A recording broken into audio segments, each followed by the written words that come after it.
Bien, vamos a arrancar. Si ya vamos a lo más divertido. Todo es divertido igualmente. Bueno, ¿qué vamos a ver en esta clase? Vamos a retomar un poco lo que vimos en la clase pasada, muy por arriba, con un par de filminas. Partimos de nuevo de lo que hablábamos en la anterior clase de resolución de problemas. Vamos a retomar el paradigma de programación que vamos a estar viendo toda la cátedra. Paradigma imperativo es como que lo voy a estar reforzando muchas veces, así que se van a ir sabiendo qué es el paradigma imperativo, al menos de nombre. Vamos a ver qué enfoques tiene, porque si bien el paradigma es uno, según qué fuente de información vean, van a ver que muchos le atribuyen como 3 enfoques distintos, que los vamos a estar viendo a cada uno. O sea, es más terminología que en realidad el material lo que es. Vamos a retomar así muy por arriba cuáles eran las representaciones que tenemos para poder resolver un problema a través de algoritmos. Y particularmente vamos a estar trabajando mucho con lo que es el pseudocódigo, lo vamos a definir de nuevo, y ya vamos a estar en las orillas de en dónde vamos a programar el pseudocódigo, que es en un entorno integrado de desarrollo. Vamos a dar unos pequeños pasos, yo mostrándoles la herramienta esta del PCIN que tanto les vengo hablando. Y finalmente vamos a trabajar con la guía, que básicamente ya vamos a estar codificando netamente el pseudocódigo, y vamos a ver ahí nuestra primera estructura. Y bueno, algún que otro comentario así general de lo que se va a venir. Muy bien, vamos a arrancar así muy brevemente con un pequeño repaso. ¿Qué estuvimos viendo en la clase pasada? Bueno, estuvimos viendo todo lo que era el tema de la resolución de problemas. Recuerdan que nosotros vimos en ese entonces que los problemas que más nos interesan obviamente en esta cátedra es problemas que se pueden resolver con la computadora. Entre paréntesis, hoy en día ya creo que quedan casi pocos problemas que no se pueden resolver con la computadora, más que mal, pero bueno, nosotros vamos a dedicarnos a resolver problemas de, no sé, ya sea de algún tipo de emprendimiento personal o con algún tipo de cliente de negocio, que sea, no sé, listar, no sé, los alumnos con cierto promedio, no sé, reportar cuáles fueron las áreas que más ganaron en la empresa, no sé, elaborar una notificación para los empleados que llegan tarde. Cosas así que uno los pueda resolver, no sé, a través de algún algoritmo, lo pueda codificar y lo pueda meter en una aplicación de software, como ya habíamos visto y mencionado en las primeras clases. Para esta resolución de problema, yo les había contado que hay una cierta metodología, entre comillas, porque no es súper formal, pero bueno, es como una serie de pasos que podríamos hacer ante alguno de estos problemas.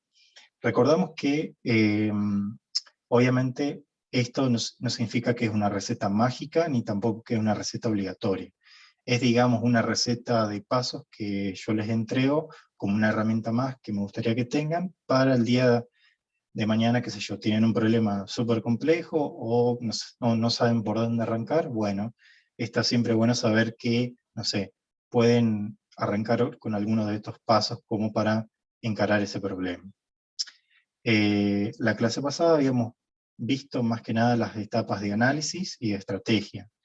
Recordamos que en la etapa de análisis nosotros habíamos tratado de empezar a perfeccionar ese arte de saber qué es lo que nos interesa del problema, es decir, seguramente ante algún problema o alguna tarea ya muy específica, no toda la información que les llegue o que tengan va a ser pertinente para resolver ese problema, sino que muchas veces van a tener que abstraerse de eso y van a tener que decir, bueno, esto me interesa y esto no.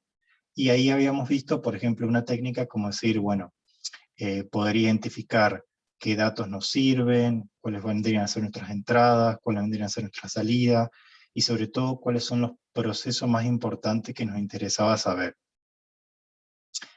Luego, en una segunda etapa, habíamos visto la actividad de diseñar una estrategia, que ya a partir de tener un entendimiento un poco más claro del problema, ya estaba bueno saber a ver cómo lo íbamos a resolver.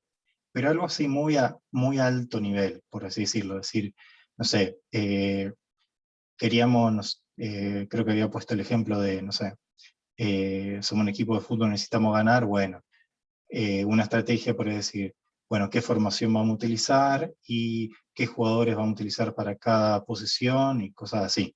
O sea, la idea de la estrategia es como tener un plan de ataque, por así decirlo, me gusta decir mucho eso, tener como un plan de ataque y decir, bueno, cuáles son nuestras actividades más importantes, pero yo no quiero llegar a un nivel tan fino, es decir, no quiero como especificar todos los pasos que voy a hacer en cada una de las etapas. Con solamente tener una idea muy general, genial, porque ya con eso es como que digo, bueno, ya es como que tengo más o menos encaminado hacia dónde quiero ir. Eso más que nada fue en donde estuvimos, lo que estuvimos reforzando la clase pasada. Lo que vamos a estar trabajando en esta clase va a estar más enfocado en la parte de diseñar, o sea, ya una vez que tenemos el entendimiento y una estrategia más o menos, una forma de diseñar nuestra solución es a través de los algoritmos, que ya vamos a saltar directamente a la codificación.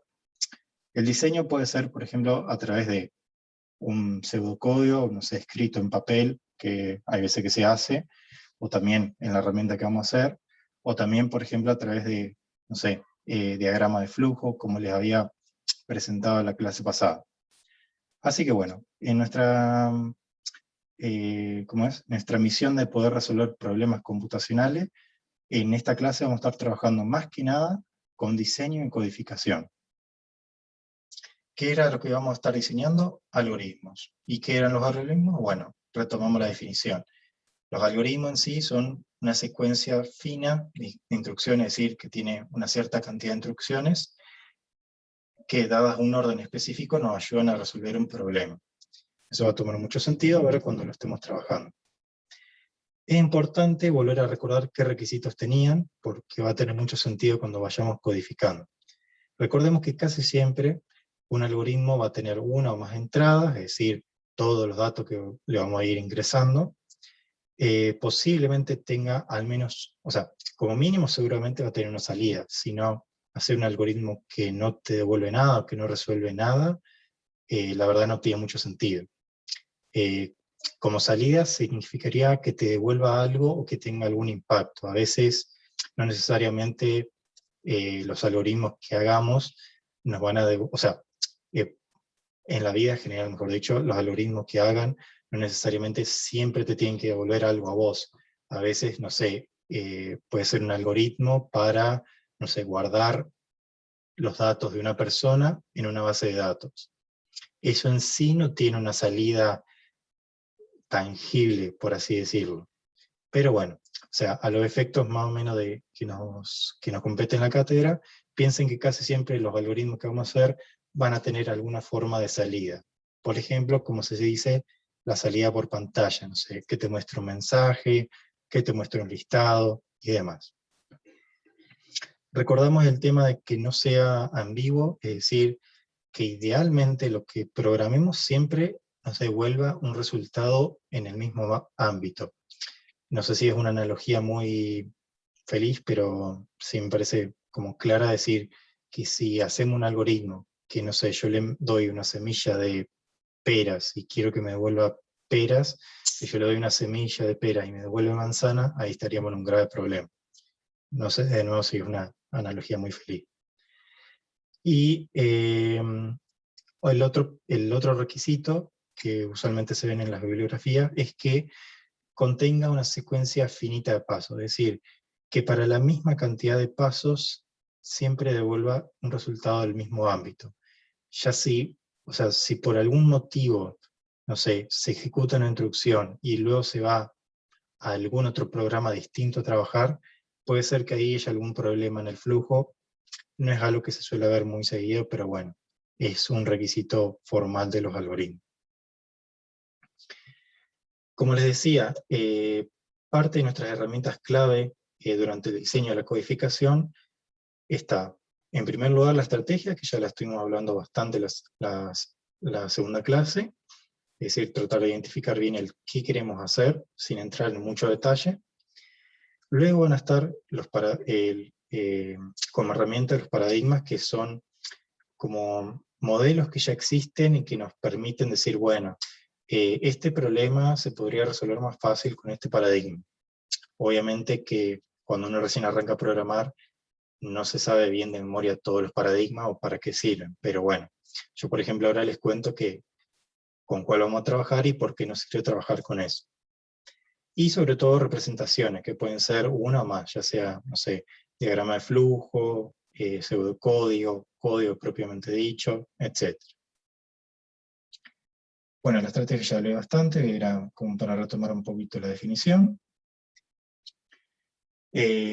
Bueno, ¿por qué era bueno usarla? Porque siempre es mejor desmenuzar un problema en partes más pequeñas para hacer más sencillo no solamente nuestro análisis, sino ya también saber más o menos para dónde queremos ir y así reducir complejidades, que se puede ir que en problemas de la vida real o en problemas de negocio obviamente, pues elevarse muy rápidamente. ¿Es obligatorio que andemos pensando siempre en qué estrategia necesitamos hacer? O no sé, yo escribir una estrategia propiamente dicha. No, por supuesto que no. Yo se las cuento mucho ahora y hago mucho hincapié porque al principio, cuando uno está, no sé, en sus primeros días de programación, está bueno como ejercicio para la mente incluso. Ya después van a ver que esto lo hacen casi de forma instintiva, sin pensarlo, y bueno, es como que ya lo aplican. Y a veces está bueno, es como para problemas más serios, tomarse un tiempo y, no sé, volver a las bases y decir, bueno, vamos a escribir cuál podría ser una estrategia. Esto lo van a ver mucho, no sé, si están en una oficina, tienen un pizarrón, ante tareas muy complejas, van a ver que sin haberlo definido propiamente, van a estar, no sé, delineando qué tiene que hacer cada uno, y eso ya es una estrategia. Bien. Bueno, retomando de nuevo un poquito lo de paradigma, como decíamos, era una manera o un estilo de programar aplicaciones de software. Son como modelos que ya han sido súper probados y súper testeados y que se ajustan bien a ciertos problemas que cumplen con ciertas características. Eso lo van a ir reforzando en otras programaciones y en los otros laboratorios. Lo que es importante saber es que, bueno, el que nosotros vamos a utilizar se llama paradigma imperativo. ¿Por qué imperativo? Porque significa que nosotros es lo que le vamos a dar órdenes a la computadora para que haga determinadas tareas. Es como, o sea, es el paradigma más básico de todo. Los otros paradigmas que ya, por ejemplo, le había contado en la primera clase, todos se basan en este, porque todos en definitiva caen en decirle a la computadora qué tiene que hacer en cada uno de los distintos puntos de su código o de su algoritmo. Como comentario al margen, ¿es necesario solamente utilizar uno? No, la verdad que en muchos problemas o tareas que ustedes vayan a hacer en su futuro, a veces van a resolver cierta parte del problema con un paradigma y otra parte con otro, y a veces los van a combinar. O sea, puede pasar muchas cosas. Está bueno de que sepan de que existe esas herramientas y bueno, el día de mañana pueden profundizar más. Pero no se preocupen mucho por decir, bueno, estoy usando el paradigma imperativo, necesito saber cuáles son las características principales. No, yo más que nada solo les cuento como para saber en dónde estamos trabajando. Vamos a hacer un poquito de refuerzo de qué es el paradigma, con cuál estamos trabajando. Como les decía, el paradigma imperativo pues, está muy bien ejemplificado con esta imagen ahí en la diapositiva, porque consiste básicamente en decirle a la computadora qué se tiene que ir haciendo en cada uno de los pasos. Por ejemplo, decir, bueno, quiero pedirle al usuario que me ingrese, no sé, su edad. Quiero que quiero que la computadora calcule, no sé, cuál es la edad de la persona que me ingresó. Y otra orden podría ser, quiero mostrar cuál es el resultado de una operación. Es como paso a paso nosotros solo somos los que le vamos a decir qué es lo que tiene que hacer la computadora. Es como que casi que no va a quedar misterio entre paso y paso de qué es lo que se está haciendo. Es como que nosotros tenemos casi como control absoluto de todo lo que se está haciendo en cada momento, y es como que queda mucho más claro. Hay otros paradigmas que ya son como un nivel un poco más alto, en donde, por ejemplo, uno le dice, no sé, devolveme todas las personas mayor de edad. Y es como que a nosotros ya no nos va a interesar de cómo está hecho por debajo o por detrás ese código. Es como que uno ya le dice, le declara qué es lo que quiere, y por ejemplo la computadora, mediante cierto artilugio, se lo puede devolver. Bueno, ese es otro tipo de paradigma. Pero ahí es como que ya están otros conceptos. El que vamos a trabajar nosotros es el imperativo.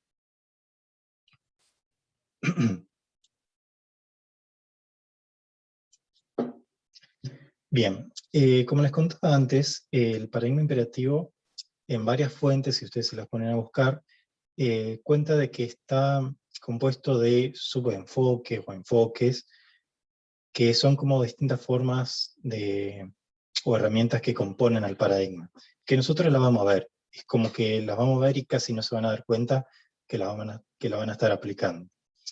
Bueno, la primera parte clave del paradigma imperativo es la programación estructurada. Otra parte fundamental es lo que se llama programación procedimental, y otra parte es la modular. Esto es casi como si fuera una mamushka, porque la programación estructurada básicamente es una programación en donde nosotros tenemos unas estructuras, que es como, digamos, ya un pequeño pedazo de código ya hecho que nos permite a nosotros controlar hacia dónde vamos.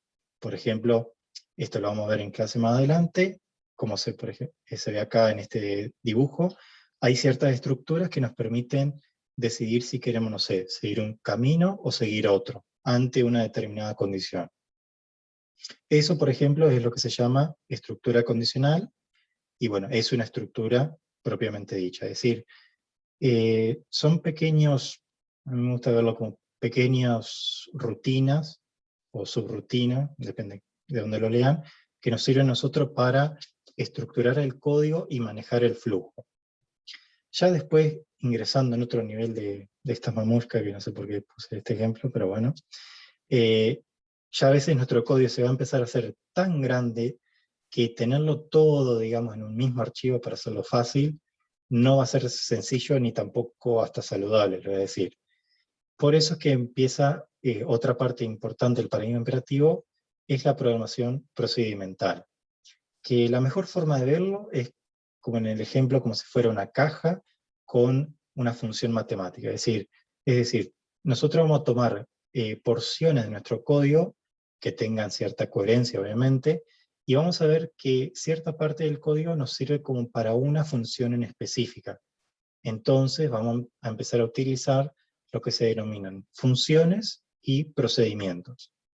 Esto no solamente sirve a modo de organizar el código en partes más pequeñas o manejables, sino que la idea es que nosotros tengamos partes que podamos reutilizar en otras partes del código. Que básicamente de eso se trata la programación, es decir, poder trabajar con cosas, o sea, con pequeñas unidades genéricas que le sirva a uno resolver problemas mucho más rápido. Es decir, es como que ustedes van a empezar a hacer sus propias cajas de herramientas que en el futuro, no sé, pueden copiar, pegar, manipular un poco y ya pueden hacer programas cada vez más complejos.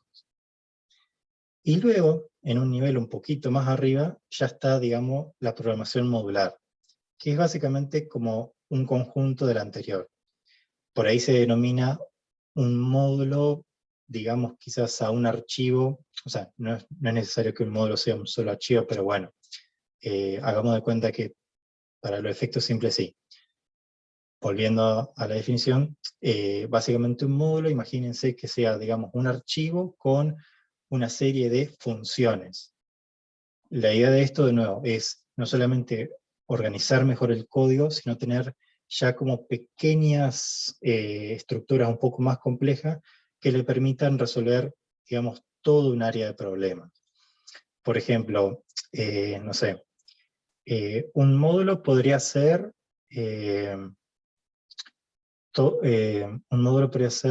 digamos, una librería compuesta de varias funciones relacionadas con las personas. Por ejemplo, no sé, dar de alta una persona en un sistema, dar de baja o eliminar una persona de un sistema. listar todas las personas de un sistema. Todo eso vendría a ser, digamos, un módulo. Podríamos llamarlo el módulo persona, porque son todas funciones relacionadas a un ámbito que es la persona. Y acá, como ya lo dije, este módulo se compondría a su vez de varias pequeñas funciones, como por ejemplo, la función de dar de alta o la función de dar de baja. Eso es programación procedimental. Y a su vez, dentro de cada función, imagínense que ahí van a estar usando distintas estructuras. Puede ser que alguna sea, no sé, una secuencia, es decir, que sea uno detrás del otro, sin mucho cambio en el flujo. Quizá la función de, por ejemplo, eliminar personas requiera que, no sé, tengan que preguntar si esa persona no estaba dado de baja. Entonces, bueno, es como que cada cosa se va componiendo a su vez de la otra.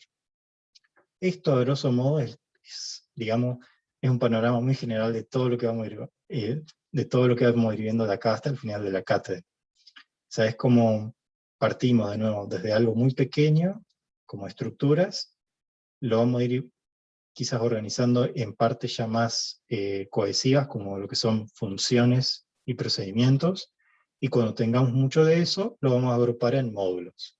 Que cada lenguaje de programación, como spoiler, define a módulos de una u otra manera. Pero bueno, eso no se preocupen mucho por ahora. ¿Hasta acá perdí alguno, a todos, o alguna duda? Por ahora todo bien. No. Genial. Bien. Bien. Bueno, medio que la verdad que pude haber hablado mostrando las filminas, pero bueno. Como les decía, acá repasamos rápidamente. La programación estructurada, de nuevo, es una programación, es parte de la programación imperativa, donde nosotros tenemos estructuras que nos sirven para manejar el flujo de lo que se va ejecutando. La mejor forma de verlo es como por ejemplo ese dibujo que, no sé, dada una condición puede ir para un lado o para el otro. La programación procedimental, como les dije ya, una vez que tenemos, no sé, una cierta cantidad de código que hace la misma, o que resuelve una pequeña parte del problema una y otra vez, está bueno para aglutinarlo todo en lo que se denomina una función. Y finalmente, de nuevo, la programación modular es como, una vez que ya tienen como partes de, o sea, funciones que responden, digamos, a una misma temática, está bueno a veces agruparlo en lo que se denomina módulos. Es decir, fuimos evolucionando de cosas pequeñas a un poco más complejas. Muy bien, hasta ahí más o menos lo que necesitábamos saber del paradigma imperativo, que a medida que lo vayamos tocando lo voy a ir refrescando. Vamos de nuevo a hablar de lo que era la representación. A los algoritmos que hagamos lo podemos representar de una o varias maneras. Una de esas maneras era, por ejemplo, a través del diagrama de flujo. Es parte de la materia. Yo la verdad que no pretendo evaluar un diagrama de flujo porque hoy en día hay muchas herramientas que ya se lo otorgan automáticamente. Sí me parece importante que se tomen el tiempo de poder ir viendo a medida que vayamos haciendo los ejercicios, a ver qué diagrama de flujo les entrega, y sobre todo al menos saber los elementos básicos que lo vimos en la clase pasada. Como para si algún día ustedes se topan con algún diagrama de flujo de algo muy complejo, lo puedan más o menos interpretar. El diagrama de flujo en sí está bueno porque es una representación casi universal, que no solamente está como, digamos, universalmente aceptado entre los programadores, sino que muchos otros roles dentro del área de sistema, ya sea analistas, testers, no sé, ingenieros de requisitos, gente de negocio que no sepan nada de programar, es muy posible que en algún momento de su vida se hayan cruzado con un diagrama de flujo, así que está bueno a veces como un camino intermedio. Igual también les voy a ir dando un poco más de material como para irlo practicando, pero no se preocupen o sea, me importa más que sepan de qué es una representación y más o menos cómo se lea que saber hacer uno.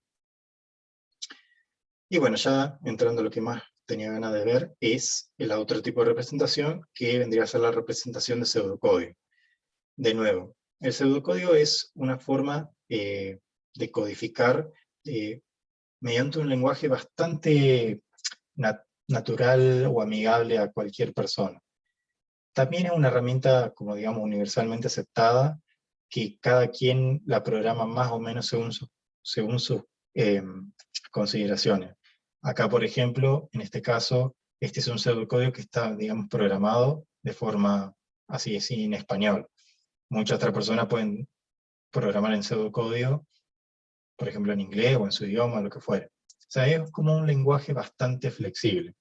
Si nos vamos directamente a la definición, es un lenguaje artificial porque lo hacemos nosotros, sigue ciertas reglas y demás.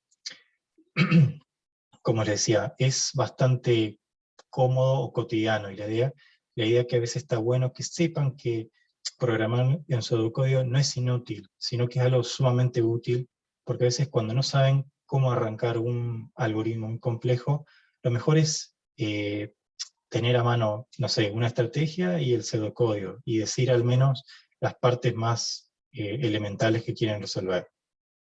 Y como les dije, lo más importante en el pseudocódigo ahora, sobre todo para aquellos que se estén como introduciendo a la programación, es que el lenguaje más amable que van a encontrar y es como el que van a tener la menor brecha cuando quieran saltar a un lenguaje propiamente dicho, que muchas veces están todos en inglés o se escriben de una manera que a primeras es como que da un poco de miedo. Sería como hacer algo general para pasar después a lo específico. Sí, exactamente. Por ejemplo, la herramienta que vamos a ver ahora no es que solamente nos permite codificarlo así como en un editor de texto, que es esto, sino que también nos permite ejecutarlo, así que incluso o sea, uno podría, mientras está estudiando, ya probar sus algoritmos. Como por ejemplo anecdótico, yo cuando estudié algoritmos en ingeniería, yo tenía que hacer los pseudocódigos en hoja y papel, y probarlos era usar mucho tu mente, o usar, no sé, una hoja al lado, y ir, no sé, imaginándote qué pasa en cada momento como si fuera, no sé, un juego. Pero a los efectos que vos decías, sí. El pseudocódigo es como un código muy general, por eso de ahí la palabra pseudo, porque no llega a ser un código propiamente dicho, que te serviría a vos en los primeros días a programar de forma más sencilla, y que, bueno, vos con este código ya te puedas ir a un lenguaje, no sé, un lenguaje ya más comercial, y traducirlo a ese lenguaje. Es decir, quizá lo que veamos hoy, cuando veamos alguno de los lenguajes, yo le voy mostrando a qué se equivale o en qué se traduce cada una de las partes, y ya van a ver que el salto es mínimo.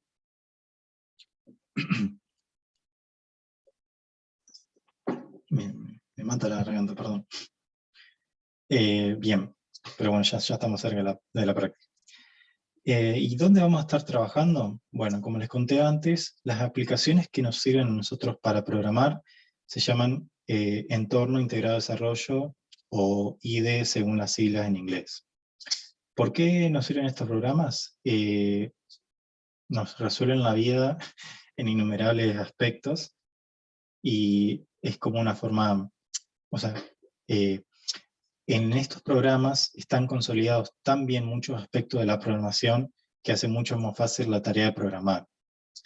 ¿Cuáles son los aspectos clave que van a ver que se cumple en cualquiera de estos programas que sirven para programar? Bueno, todo esto entorno integrado de desarrollo son editores, es decir, es como un Word con las capacidades para programar. Es decir, nos sirve a nosotros para tipear código con el teclado y que quede guardado como si fuera un archivo. Un aspecto clave, que ahora se lo voy a mostrar en la demostración, vale la redundancia, es lo que se llama resaltado de sintaxis. Todos los lenguajes, inclusive el pseudocódigo, siguen ciertas reglas. Estas reglas se refiere a la sintaxis del lenguaje. Así como, por ejemplo, ustedes cuando, no sé, estudian inglés, saben más o menos la estructura de las oraciones, bueno, saben qué cosa viene antes de qué otra, bueno, los lenguajes de programación, como son lenguajes, siguen una sintaxis y una gramática. la idea de los entornos integrados es facilitarnos la vida de no tener que recordar así, a rajatabla, cuáles son las reglas, ¿sí? No, perdón. Nos ayudan a nosotros a no tener que recordar todas esas reglas de gramática, de sintaxis que se necesita, y por ejemplo nos ayudan, no sé, nos resaltan con algún estilo de fuente distinta las palabras clave del lenguaje, o por ejemplo si nos mandamos algún moco te avisa.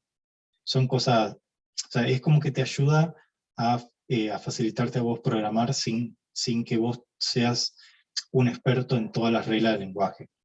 O sea, esto no quiere decir que te quita a vos saber obviamente programar en ese lenguaje, sino es que básicamente es como un asistente. Otro aspecto clave que van a ver que es hermoso es todo lo que se llama autocompletado, o por ahí la predicción, que los entornos, estos IDEs, están muy asociados con lenguajes muy en específico. Y por eso están, digamos, precargados con un montón de palabras que ya son propias del lenguaje y que no la podemos usar nosotros. Y ya, por ejemplo, cuando uno empieza a escribir, van a ver que le sugiere a veces el final de una palabra, o le sugiere una estructura. Entonces como que también lo ayuda como a autocompletar partes que ya son repetitivas del código. A mí me gusta verlo a veces con la analogía de el texto predictivo de los celulares, que ustedes ya van escribiendo y le ofrece la palabra ya casi antes de que la termine. Casi como magia. Y dos aspectos clave no menores es que obviamente estos entornos constituyen muchas veces un compilador y un entorno para ejecutar. Si recordamos de la primera clase, nosotros estamos trabajando, o vamos a trabajar mejor dicho, con lenguajes de alto nivel, es decir, lenguajes que están muy cercanos a nosotros. Por eso, como no es un lenguaje que la máquina entienda directamente, que recordamos, la máquina entiende de ceros y unos, tiene que pasar por todo un proceso de llevar nuestro archivito con palabras bastante amigables a un archivo de puros ceros y unos que solamente lo entiende la máquina. Todo eso lo hace por detrás y con tan solo apretar un botón nuestro querido amigo el IDE. Y obviamente que nos va a ofrecer muchas otras herramientas que en definitiva nos sirve para ejecutar los programas, ver resultados y demás. Y dato no muy menor, otro aspecto clave relacionado con esto, es que durante la ejecución es importante que nosotros podamos ver qué errores tiene nuestro programa y poder, obviamente, ir como limpiando esos errores. Todo esto está en los aspectos de la depuración. O sea, yo lo voy a mostrar ahora, pero se lo anticipo, que todos los entornos integrados, de alguna forma u otra, a ustedes siempre le van a permitir, no sé, ejecutar paso a paso su programa, ir viendo qué valores tenía cada variable, modificarlas incluso, y ver a ver por qué determinado punto no fallaba. Estos son como elementos clave que se va a repetir en cualquier lenguaje de programación y en cualquier herramienta que les permita programar en ese lenguaje. Ya lo habíamos recontra anticipado antes, pero bueno, ¿cuál es el IDE que vamos a utilizar ahora? El que se llama PCInt. Es uno que la verdad que no entiendo cómo no estuvo antes en mi vida, pero bueno, es académico, o sea, obviamente que no está pensado para ser usado comercialmente, porque la idea es que se programa en pseudocódigo, pero está genial para programar en pseudocódigo y operar como si fuera un lenguaje así, no quiero decir posta porque no quiero desmerecer al pseudocódigo, pero vamos a decirle un lenguaje más comercial. Así que bueno, ahora vamos a pasar la etapa de demostración. Pero vamos a recargar la herramienta.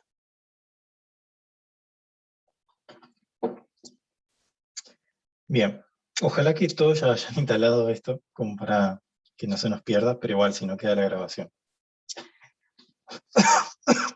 Perdón.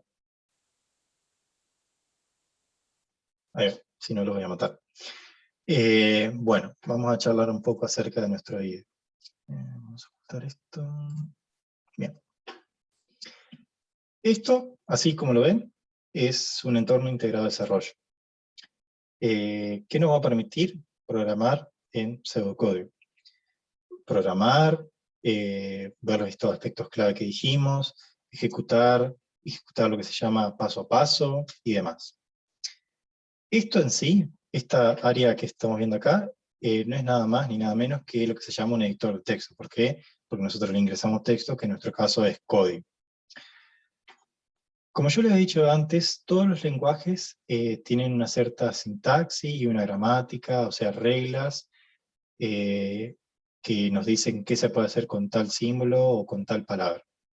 Todos los lenguajes de programación se componen de una serie de palabras que nosotros no podemos utilizar para identificar variables o constantes, que se denominan palabras clave, es decir, porque son palabras clave o palabras reservadas para el lenguaje, que nos permiten, por ejemplo, delimitar ciertas estructuras, o por ejemplo, cuándo arranca algo y cuándo termina algo, o palabras que solamente se puede utilizar para ciertas cosas y no podemos utilizar nosotros como bin identificador. Muy bien. Acá, como les decía, tenemos básicamente nuestro primer algoritmo que vamos a hacer con el programa del PCI. Vamos a charlar un poco de cómo se estructura un algoritmo en general. O sea, de nuevo, el pseudocódigo es como que depende de quién lo agarre, pero más o menos tiene una serie de reglas, y lo que vamos a hablar acá es como nuestro juego de reglas para trabajar de aquí en adelante. Bien, y que por eso tenía sentido lo que yo les mandé aquí al principio de los detalles del PCInt con la configuración. Es como que nos va a ayudar un poco a seguir las reglas que hoy vamos a establecer.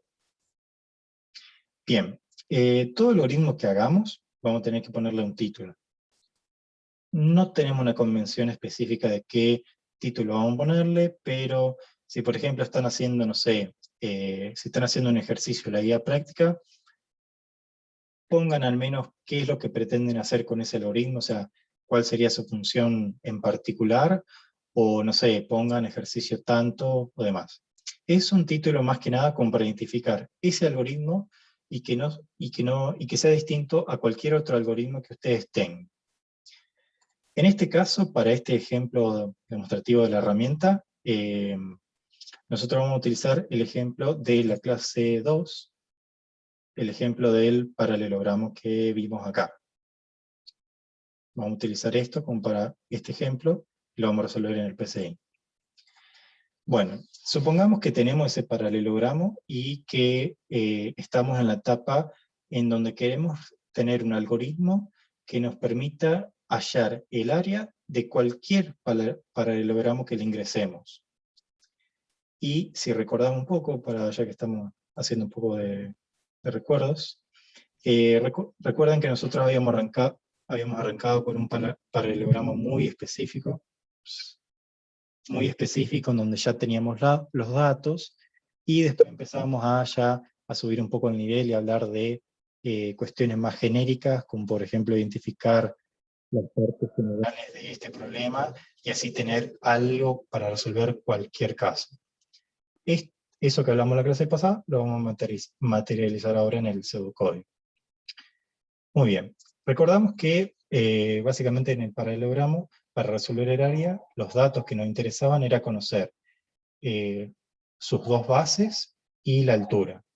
Y que en base a eso, y con una fórmula que ya la teníamos, podemos sacar obviamente el área. Bien, como yo les había dicho antes, todo algoritmo puede tener una o más entradas, y estas entradas nosotros las vamos a trabajar a través de variables y constantes. Para los efectos del pseudocódigo, el pseudocódigo no difiere entre una variable y una constante. Para el pseudocódigo todo es variable, es decir, todo ustedes le pueden poner un valor y después reasignarle otro valor. Entonces, bueno, para nuestro problema del paralelogramo, nuestra primera parte, y usualmente en cada algoritmo que ustedes creen, necesitan empezar a crear qué variables necesitan.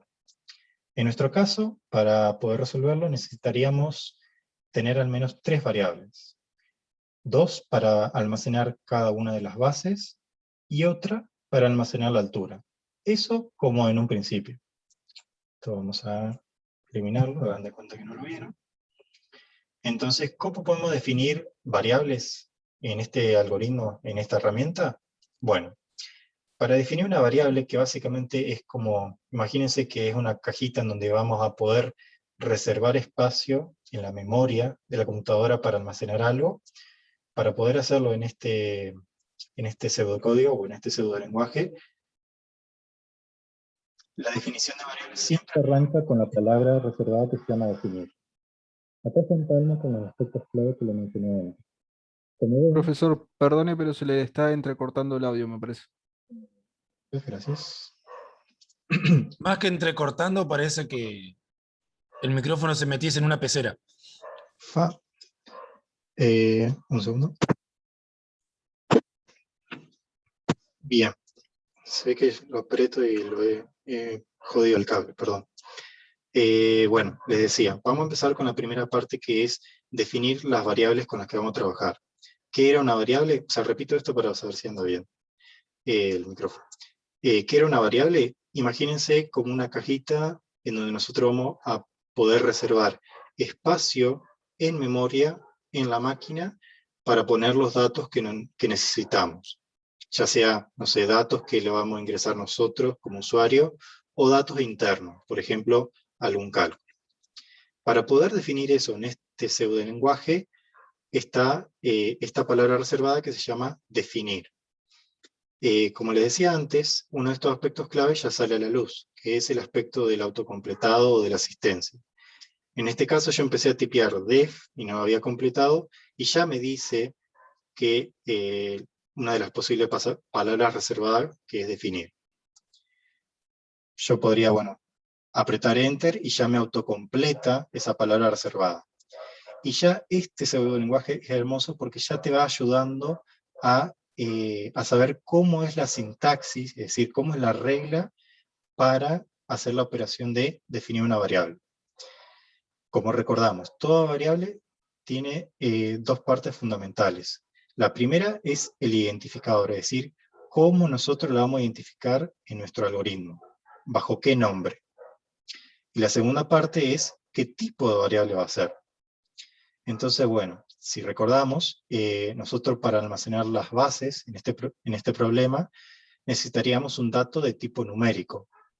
Entonces, bueno, arranquemos primero con etiquetar nuestra primera variable. En este caso, yo le voy a llamar base 1. Si quieren, lo pueden ir haciendo conmigo. Total, queda No grabado. tiene problema, perdón, ¿no tiene problemas en que usar números en el nombre de la variable? No, no hay problema. Depende de cada lenguaje, hay guías de buena programación y como guías de estilos de código. Y ahí cada guía es como que te dice, bueno, los nombres de las variables se pueden poner con determinadas reglas, pero no es algo obligatorio, es como para decir, bueno, programemos todo en el mismo, como en el mismo idioma. Pero puntualmente para tu pregunta, no habría problema en ponerle números. Perfecto, muchas gracias. Mientras más explícito pueden ser, mejor, porque la verdad es que en poner un nombre muy largo no habría problema, o sea, por ahí le va a quedar un poco medio complicado leer el código, pero bueno, o sea, sean tan explícitos como más o menos les sirva a ustedes sin ser, qué sé yo, tan hacer un testamento. Tipo, o sea, yo podría haber puesto, no sé, base número 1 del paralelogramo, o sea, ¿me entienden? Pero con poner base 1 ya sabemos que, bueno, es la base 1. Así que bueno, retomando cómo podemos definir una variable, bueno, podemos definir. Se le están entrecortando el No. micrófono.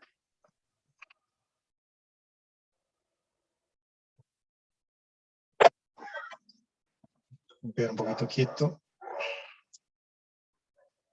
Ahí. Bien. Entonces, para definir una variable ponemos definir, el identificador, el nombre propio que nosotros queramos darle, y luego dice, y tenemos que ponerle, perdón, y luego le tenemos que poner qué tipo es. Y para poder definir el tipo de la variable, nosotros en este pseudolenguaje se hace especificando la siguiente forma. ¿Cómo? Y el tipo. En este pseudolenguaje se manejan 4 tipos de variables. Se pueden manejar las variables de tipo carácter, que hace referencia a cualquier secuencia de caracteres alfanumérico. Luego está el tipo entero, que es un tipo numérico sin punto, o sea, es como un tipo numérico súper básico. El tipo lógico, que sirve para decir si algo es verdad o falso, es decir, algo de 2 estados. Y el tipo real, que es un tipo numérico un poquito más arriba, que ya, bueno, ya nos permite definir números con decimales y demás. En otros lenguajes que ustedes vean, van a ver que van a tener muchos tipos. En este, como para nuestro ejemplo, que van a ser ejercicio sencillo, entre comillas, con estos 4 tipos debería servirnos. Es como que cada vez que piensen en algún dato, van a pensar en qué tipo de dato puede ser y van a tener esas 4 categorías. Volviendo a nuestro ejemplo, para hacerlo muy sencillo y como utilizar división, vamos a utilizar el tipo de dato real. Bien. Y finalmente, todas nuestras instrucciones que pongamos en nuestro algoritmo van a requerir que pongamos un punto y coma para decir hasta acá llega mi instrucción. O sea, todo esto que estamos viendo acá, esto es una instrucción. ¿Qué hace esta instrucción? Define una variable de tipo real, identificada con el nombre base1. ¿Y qué efecto tiene esto en la programación? Esto reserva un espacio en la memoria de la computadora para poder almacenar información de tipo real, bajo el nombre base1. Esto es lo que se llama como definición de variables. De la misma manera, podemos copiarlo y podemos usarlo para nuestras otras variables que vamos a necesitar, como la segunda base, y como también la altura. Entonces, hasta acá nosotros tendríamos la primera parte, que es como las primeras variables con las que vamos a jugar. Ahora bien, necesitamos una manera de cómo poder ingresarle valores a esto. Básicamente hay 2 formas de poderle ingresar valores en este pseudolenguaje. O bien nosotros se lo asignamos manualmente, o bien el usuario. Ahora ya van a ver qué sería asignarlo manualmente. Vamos primero con... Sí. Estaba pensando en algo. ¿Cómo sabemos cuál es la 1 y la 2? Deberíamos hacer que primero compare cuál es la mayor para no confundir base mayor con base menor. Buena ¿O pregunta. es demasiado específico para el... Sí, para el ejemplo sí, es demasiado específico. Está bueno que lo piense, pero bueno, también está bueno esto como para aclaración, que muchas veces en nuestro ejercicio... No, perdón, en el gráfico ya está definido. No hay problema, pero está bueno porque muchas veces, pues, nos puede pasar esto, que el identificador nos dé un poco de ambigüedad. Por eso a veces está bueno tener estos soportes. Porque ya, por ejemplo, si nosotros hacemos el convenio de decir, bueno, nos basamos en que para este problema, base 1 va a ser la base de abajo o la mayor, y la base 2 va a ser la menor, ya es como que vamos a estar todos felices y vamos a decir, bueno, hablamos el mismo idioma.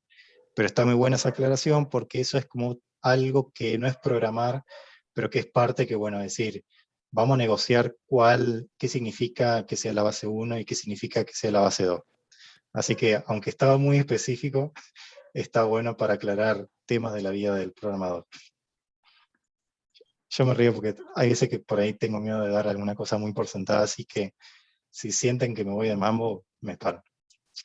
Así que bueno, hasta acá la primera parte de estamos reservando espacio para poder almacenar cosas. Vamos ahora a hacer, por ejemplo, la entrada de valores. Vamos a, nosotros con este pseudolenguaje, a hacer una instrucción que sirve para pedirle datos a yo, el usuario. en el pseudocódigo hay una instrucción que se llama leer. Leer, o sea, es conceptualmente en pseudocódigo significa le vas a pedir al usuario que te ingrese el dato. ¿Cómo? No sé. Particularmente para el PCInt, leer significa ingresar por teclado el valor.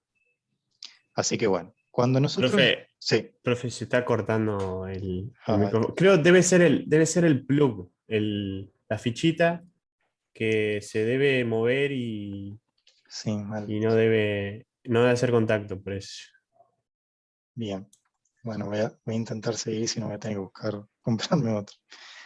Bien, como le decía, con esta instrucción vamos a pedirle datos al usuario. ¿Cómo se forma esta instrucción? Bueno, se arranca con la palabra reservada leer y se pone, vieron que acá ya me está como ayudando, ¿no? Es como que me está diciendo, che, tenés un error. Ese es otro aspecto clave del lenguaje, del entorno. Entonces, bueno, la sintaxis para poder pedir datos es leer y ponen qué variable quieren ustedes que se almacene información. En este caso, vamos a poner, por ejemplo, leer base 1. Con esta instrucción, cuando nosotros ejecutemos el programa va a parar y lo que nosotros ingresemos y pongamos enter, que bueno, ya cuando ejecutemos lo repaso, con esto ya nosotros estamos ingresando información. Es como que ya acá vamos a estar guardando información. Es como que acá a veces como hay que hacer un salto de fe en creer que eso va a guardar información. El salto de fe lo voy a usar mucho. Pero bueno, acá es como que vamos, o sea, si yo ejecuto esto no va a ser muy feliz, así que vamos a usar otra instrucción que sirve para mostrar mensajes por pantalla. Y que en pseudocódigo se llama como mostrar.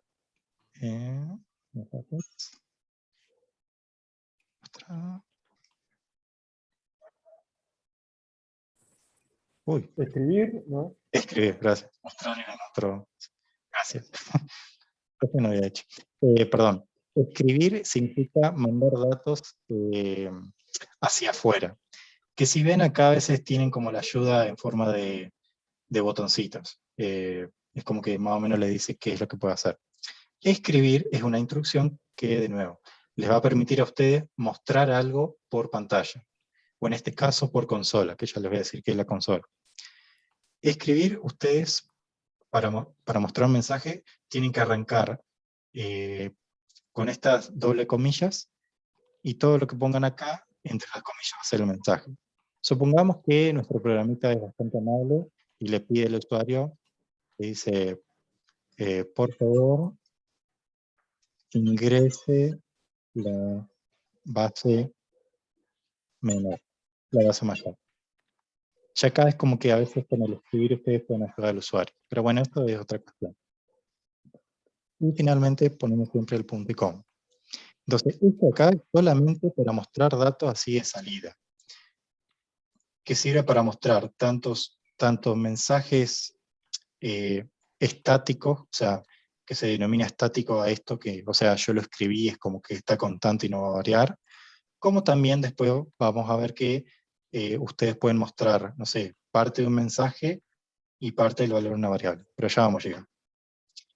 Entonces, bueno, con este pequeño par de instrucciones nosotros le estamos pidiendo al usuario, si le estamos marcando, por favor, me podés ingresar datos, y con esta instrucción, lo que ingrese el usuario lo va a cargar. Entonces hasta acá ya vamos con una parte del problema, cargar información.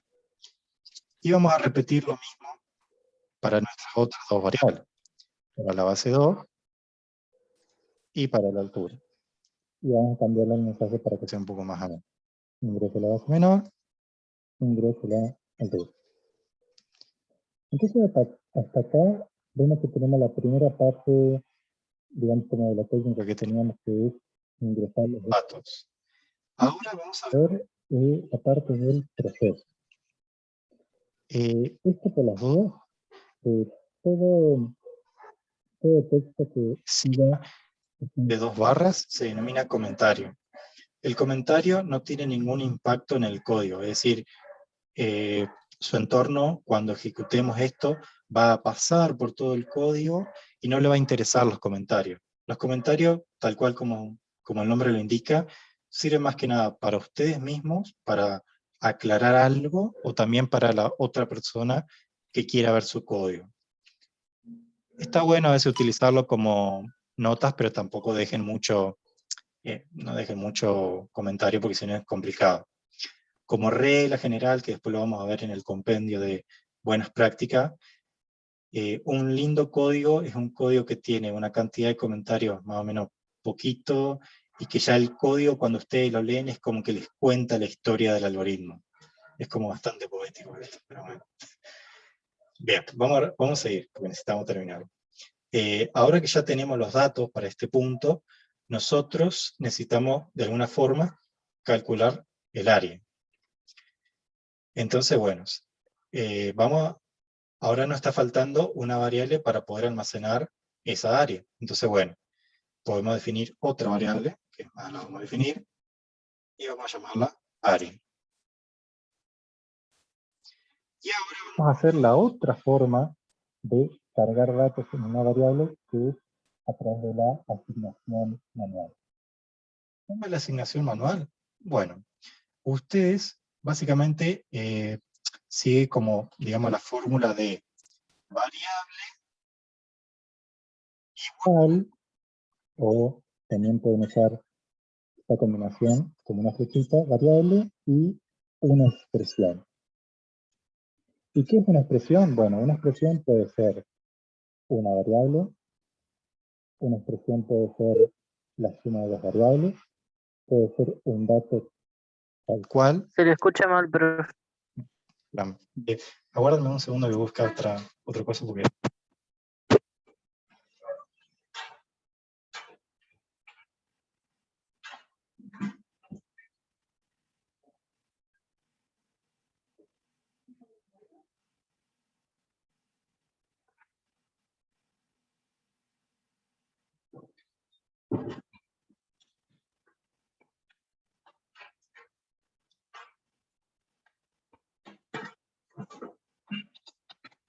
Bien. ¿Ahí me escuchan?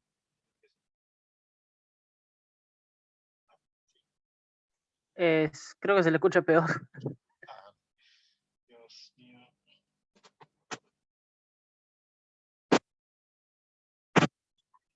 A usar el micrófono de la máquina.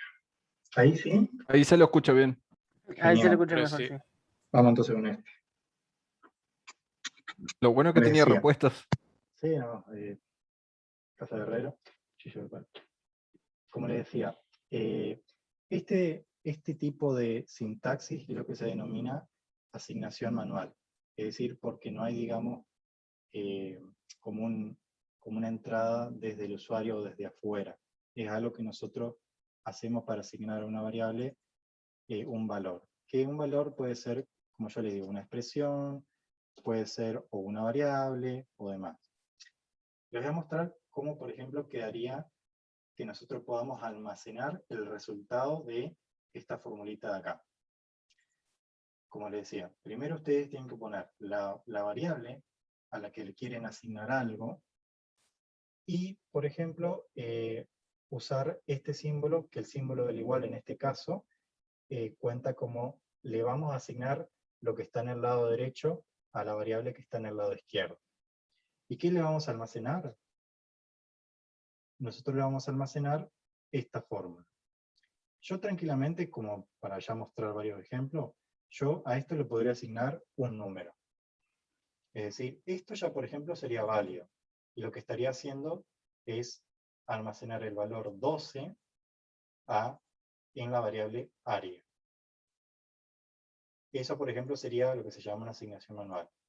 También, si esto fuera otra variable, supongamos, yo también lo podría hacer con las bases incluso.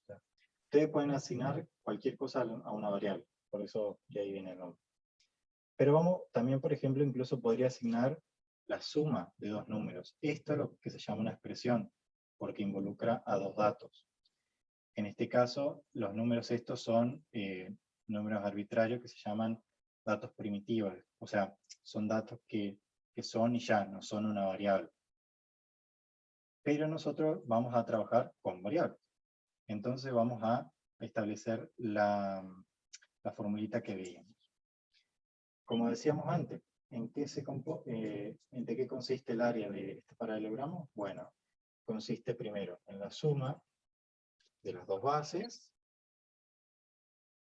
que las dividimos por 2.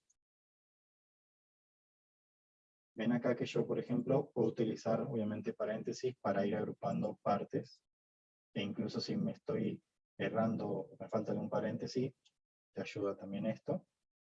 Y finalmente también, finalmente lo multiplicamos por la altura. Entonces, ¿qué va a hacer esto? Esto va a ir resolviendo parte por parte, o sea, va a ir tomando los valores de estas variables, los va a reemplazar, y finalmente toda esta expresión la va a almacenar en el área. Y ahí ya nosotros tenemos casi el 70% de la batalla ganada. Nos quedaría solamente mostrar la salida. ¿Cómo la podemos mostrar?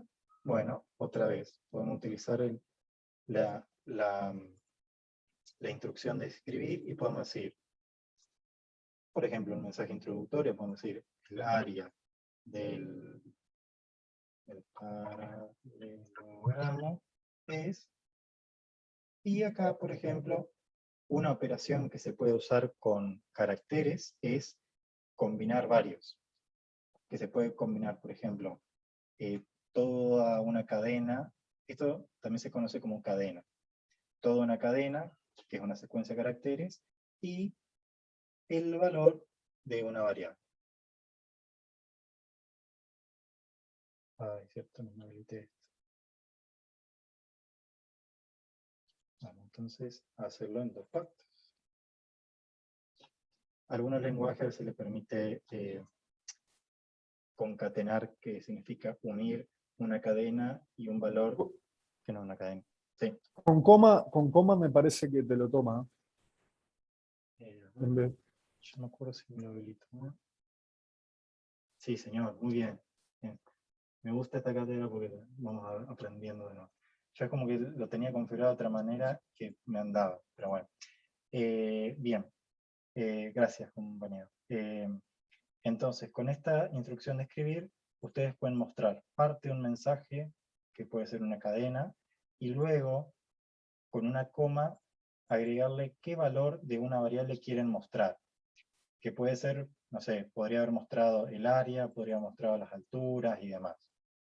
Entonces, básicamente, sus algoritmos se van a ver, o sea, después se van a ir viendo más refinados, obviamente, ¿no? Pero básicamente siempre se van a componer de eso. Vamos a llamar este algoritmo calculadora de área. Tenemos una serie de entradas en donde definimos una serie de variables, que a cada variable le ponemos un identificador y qué tipo de dato vamos a meterle. Luego, luego puede ser que tengan una o más instrucciones en donde le pidan valores al usuario, que el ingreso de valores al usuario lo van a completar con la sentencia leer. Luego puede ser que tengan instrucciones para calcular cosas en base a variables, o sea, o a datos que ya tengan. Y bueno, obviamente pueden mostrar ese resultado o pueden hacer cosas. ¿Cómo está reflejado acá el paradigma que yo les contaba?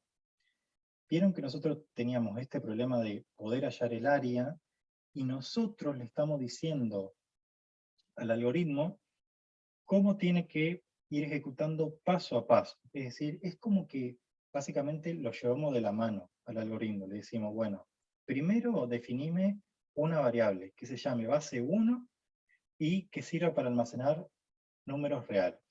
Después lo mismo, pero para una variable llamada base 2. Después lo mismo para una altura, y así. Y después decimos, bueno, quiero que ahora me muestres esto por pantalla.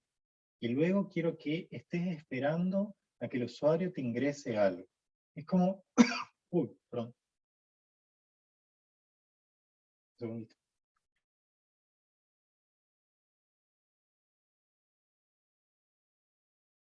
Me morí. Perdón, te decía.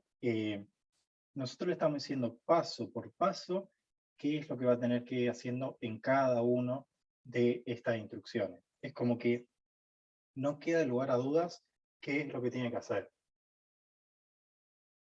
Y por eso, de ahí el nombre de paradigma imperativo. Nosotros establecemos las órdenes. Bien, y ahora es importante saber que funciona. Obviamente la parte más divertida de todo esto, si no es súper aburrido. El PCInt acá tiene varias herramientas que vamos a ver. Bueno, acá tiene todo lo para abrir archivos, abrir algún archivo en especial, arrancar otro, guardarlo, guardar con otro nombre, ir hacia atrás un paso en lo que escribieron, o hacia adelante, cortar, pegar, todo como un editor de texto. Pero las herramientas que nos interesan para poder ejecutar son estas dos. Vamos a empezar con la primera, que es el botoncito play, que es ejecutar el algoritmo. ¿Qué es lo que va a hacer por detrás todo esto? Va a tomar todo este algoritmo, que está definido desde que arranca acá en este título, hasta acá que dice fin de algoritmo, lo va a tomar y va a hacer todo el proceso que se llama compilación, es decir, lo va a transformar en un código que le sirva a la máquina para trabajar. Todo eso por detrás y sin nosotros haber hecho nada adicional. Casi como magia y algo hermoso. Así que bueno, vamos a ejecutarlo y a ver cómo funciona esto de ejecutar código con esta herramienta. Cuando ustedes le dan a ejecutar, se les va a abrir esta ventana que se llama consola, en donde va a ir ejecutando paso a paso de arriba hacia abajo todas las líneas, las instrucciones que han hecho. Le voy a buscar más agua porque estoy muerto.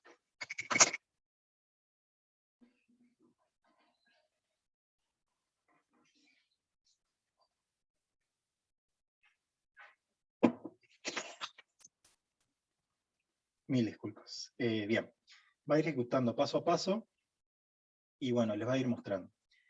Todo lo que es definición de variables es transparente para nosotros. Van a pasar y como que ya van a estar reservadas en memoria cada una de estas variables. Y va a llegar a esta línea que dice escribir. ¿Y qué es lo que hace el escribir en la consola?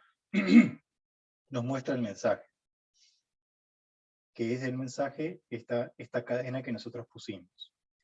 Y luego ven que tenemos este simbolito de acá, que es como un más invertido, y que nos está esperando. Está esperando que nosotros ingresemos algo.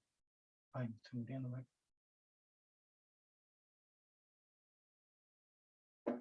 Acá lo que está esperando es que nosotros ingresemos, tipiemos algo, y que ese algo, cuando yo apriete Enter, se va a guardar en esta variable que nosotros hemos definido.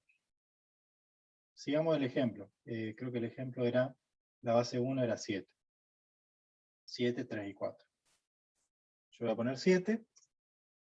Y acá ya cuando apreté Enter, ya lo grabó. Ya, si yo pudiera ver en esta, de alguna forma esta variable, sabría que tiene 7.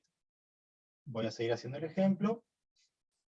Y bueno, acá en este caso le ingreso a la base menor. Y finalmente la altura. Creo que era 4. Luego de que yo apriete Enter, va a pasar por esta asignación manual, previo a resolver esta expresión. Y finalmente va a llegar a esta línea de escribir, en donde nos va a decir el resultado. Y eso, así tal cual, es la ejecución del algoritmo. Yo la verdad, la primera vez que ejecuté esto parecía muy poco, pero está buenísimo porque vos estás diciendo, estoy haciendo algo que resuelve de forma automática algo. Es como decir, esto yo lo puedo ejecutar para cualquier caso. O sea, es como la infinidad de posibilidades que da esto es increíble. Por eso es como, es un ejemplo muy sencillo, pero para mí, para el que le gusta programar a veces, como está buenísimo. Así que bueno, básicamente así es como nosotros vamos a estar trabajando con el desarrollo de algoritmos. Como vieron, o sea, yo ya me salteé ponerme a pensar a ver cómo se resuelve el área en paralelogramo, qué datos necesito, porque ya lo habíamos hecho en la clase pasada. En el ejercicio a veces van a tener que, no sé, buscar alguna fórmula, ustedes definir algún dato, o sea, ustedes van a ser los artífices del algoritmo, o sea, ustedes pueden definir una o 100 variables, eso no importa, o sea, acá no hay una respuesta en particular, o sea, puede haber miles de respuestas, algunas pueden ser más veloces, otras pueden ser más robustas, es decir, que se banquen muchos más casos y demás. Pero bueno, esto sería entonces ejecutar un algoritmo rápido, es decir, lo ejecutamos y no podemos saber nada de lo que está pasando por detrás.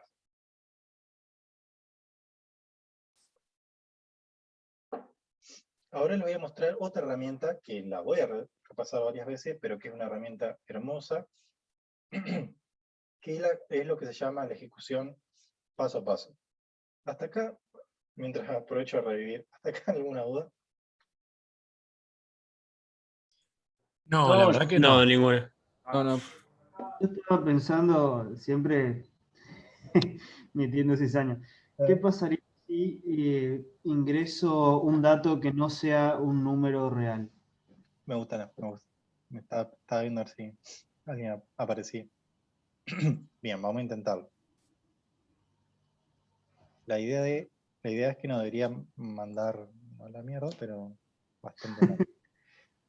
Supongamos que yo ingreso una cadena, no sé, 2 centímetros. Supongamos que es algo que quisiera hacer. Esto, como tiene tanto caracteres numéricos y alfanuméricos, lo voy a interpretar como una cadena. Esto nos va a mostrar un error. Esto es lo que se denominan errores de tipo. Son errores que no se pueden saber y es un error de ejecución y es un error de tipo. Es un error que se llama ejecución porque no lo podemos saber hasta que el programa no esté funcionando y no le ingresen datos. Lo que va a pasar acá por detrás es que el entorno de ejecución va a intentar almacenar este dato en la variable base 1, pero como yo le ingresé un dato de tipo carácter, según este lenguaje, no lo puede almacenar. Entonces va a interrumpir la ejecución del programa y no va a seguir adelante. Es decir, va a terminar ahí. Y como otro aspecto importante de los entornos de desarrollo, lo que trata de hacerte es te trata de decir en dónde hubo un error y cuál fue el tipo del error. Por ejemplo, acá te dice, mira, el error fue en la línea 14, que ustedes la pueden ver acá a la izquierda. Y le dice un tipo de error, que trata de darle el error amigable, es decir, que no coincide el tipo que yo especifiqué para la variable versus lo que intenté ingresar. Y esto ya es muy tipo anecdótico de esta herramienta, que trata de ayudarte diciéndote, che, ¿cuál es el error 120? Y bueno, acá te trata de decir mucho más explicativo. Esto va a pasar con este tipo de lenguaje como con muchos otros. Claro, también estaba pensando si ingreso una fracción o un decimal, no sabría si agregar coma o punto, por ejemplo. Ah, bien, bien. Eso depende cómo se maneja el lenguaje. Hay algunos que manejan al punto como separador de decimales y hay otros que manejan como coma separador de decimales. Pero eso a veces se puede configurar. Por ejemplo, en este caso, para poder poner coma, esto ustedes van a tener que estar probando mucho, así que no se Es con preocupen. punto por las dudas. Sí, era con punto. Si yo apretaba con coma, le va a decir que no coinciden los tipos, porque va a interpretarlo también a esto como una cadena. Pero bueno, esto es como que pueden ir probando y jugando. Yo quería preguntar cuáles son los símbolos de las operaciones aritméticas. Por ejemplo, no sé, quiero hacer un número al cuadrado o a la raíz cuadrada. Bien, algo que me gusta mucho de este entorno de desarrollo, vamos a cerrar acá, es que acá a los costados ustedes tienen varias como ayudas. A la derecha tienen comandos estándar, como por ejemplo escribir, que incluso pasan por arriba, les dice qué es lo que hace en forma de pseudocódigo, que si yo por ejemplo estoy escribiendo acá y pico acá, ya le pone como lo que como se denomina el recorte de código, es decir, ya les dice cuál es la palabra clave y qué está esperando, e incluso te trata de ayudar, te dice qué es lo que espera y cómo uno podría agregar más cosas. Incluso es como que mientras están a veces aprendiendo, les sirve utilizar esto como para arrancar. Esto como la parte de comandos. Y luego, a la parte que me estabas preguntando, a la izquierda tienen acá dos partes, una que son lista de variables, que acá les muestra qué variables han definido, por si, no sé, tienen un programa muy grande y quieren ver, es como funciones anexas. Y luego tienen los operadores y funciones. Acá tienen las operaciones algebraicas, que si las van picando tienen todo, e incluso les muestra cómo sería la estructura. O sea, te está diciendo que, por ejemplo, la suma, la idea es que vos escribas una variable o un número más otra variable o otro número. E incluso ni bien ya ponen el símbolo, te trata de decir, che, me está faltando que me ingreses tal información para hacer la instrucción de forma válida. Y lo mismo después para un poquito más adelante, tenemos los que se llaman operadores lógicos, que por ejemplo comparan cosas, o por ejemplo... Consulta. Sí. ¿Cómo hiciste recién para que aparezca abajo la ayuda?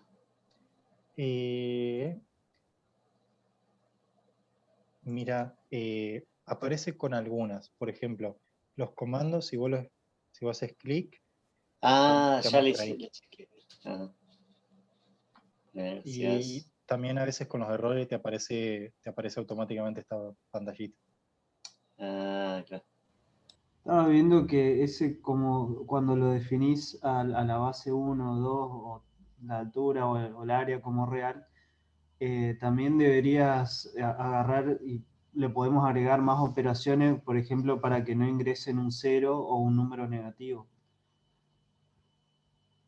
Sí, o sea... Porque no, o sea, no puede existir, por ejemplo, altura 0 o base 0 o -2 o -3. Sí, por supuesto. Por ejemplo, un tema que va a venir un poquito adelante, no creo esta semana, pero ya la semana, sí, creo que esta semana, vamos a estar viendo lo que se denominan la estructura condicional. Es decir, por ejemplo, ante tal condición, hace algo o no. Ese tipo de estructuras a veces nos ayudan a nosotros para validar datos. O sea, es decir, que el dato que me ingresa un usuario cumpla ciertas condiciones, como por ejemplo la que vos me dijiste. Ahora, por ejemplo, no se preocupen mucho en si el usuario te va a ingresar, no sé, para la base, una cadena. O sea, por ahora es como que vamos a hacer un convenio de que salvo que lo pidamos, vamos a pensar de que el usuario es súper inteligente y es súper amable con nosotros y nos va a ingresar, si le pedimos un número, nos va a ingresar un número. Como que por ahí vamos a tomarnos esas licencias como para hacerlo un poco más sencillo. Porque o sea, es súper acertado tu forma de pensar, pero por ahora sería agregarle por ahí muchos pasos adicionales. Después de esto sí, ya vamos a ir en ejercicios más adelante, ya vamos a ir pidiendo que lo que se ingresa se controle, porque nosotros, o sea, siempre los algoritmos, por estos requisitos que yo les digo, a veces nosotros tenemos que validar ciertas condiciones, y si los datos que nos ingresan están muy afuera de los valores que esperamos, seguramente nuestro programa no funcione como esperamos que funcione. Pero bueno, eso no se preocupen tanto por ahora. O sea, por ahora, salvo que lo pidamos, piensen que es un mundo muy feliz. Es como, lo definimos como los primeros pasos. Pero no te preocupes, o sea, está súper acertado el aporte. Bien. Y bueno, como para, porque vamos a tener muy poquito tiempo para practicar, así que vamos a dejar la práctica para la semana que viene. Les quiero mostrar otra herramienta muy importante que la van a ver en cualquier entorno de cualquier lenguaje que programen, que se llama la ejecución paso a paso. Este algoritmo, por ejemplo, es muy chiquito, o sea, uno lo lee y más o menos se puede imaginar cuál es el flujo que va a seguir. Es decir, yo sé que le van a ingresar datos, yo sé que se va a calcular algo y que va a salir algo. Pero conforme hagamos algoritmos y vean en su vida, van a ver que los algoritmos se van a tender a complejizar y muchas veces ustedes no lo pueden seguir, digamos, con la mente, y a veces no van a saber por qué está fallando en una determinada línea. Si no sé, es como que están tetraconvencidos que lo codificaron bien. Por este motivo, que es muy complicado a veces saber qué es lo que está pasando por detrás, es que todos los entornos, además de la ejecución rápida, es decir, no podemos ver nada de la información, tienen una ejecución que se llama modo paso a paso, o modo de depuración, o en muchos entornos en inglés se llama debug, que viene de la expresión de sacar el insecto, que era como lo que yo le contaba en la primera clase. El PCIN tiene esta particularidad, y bueno, se hace a través de esta ejecución que se dice ejecutar paso a paso, que sirve mucho incluso para cuando están aprendiendo a ejecutar y ver qué estaba, o sea, cómo se van a ir ejecutando una a una las líneas. Así que bueno, vamos a hacerlo para este caso. Vamos a borrar un poquito de líneas.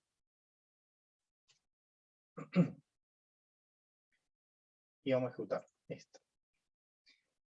Como ven, esta ejecución paso a paso nos muestra una consola y como que nos va mostrando que va ejecutando línea a línea y bueno, en determinados casos es como que sigue todo como si yo hubiera ejecutado rápidamente. Es decir, yo le puedo, no sé, ingresar valores y es como que sigue, es como que sigue, es como que sigue. O sea, acá es como que solamente lo hizo más lenta, entre comillas, la ejecución.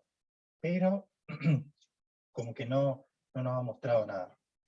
Lo que sí es importante que quiero que vean es un modo un poquito más rebuscado del paso a paso que lo vemos acá. Vamos a cerrar esta ventana. Vamos a cerrar esto acá.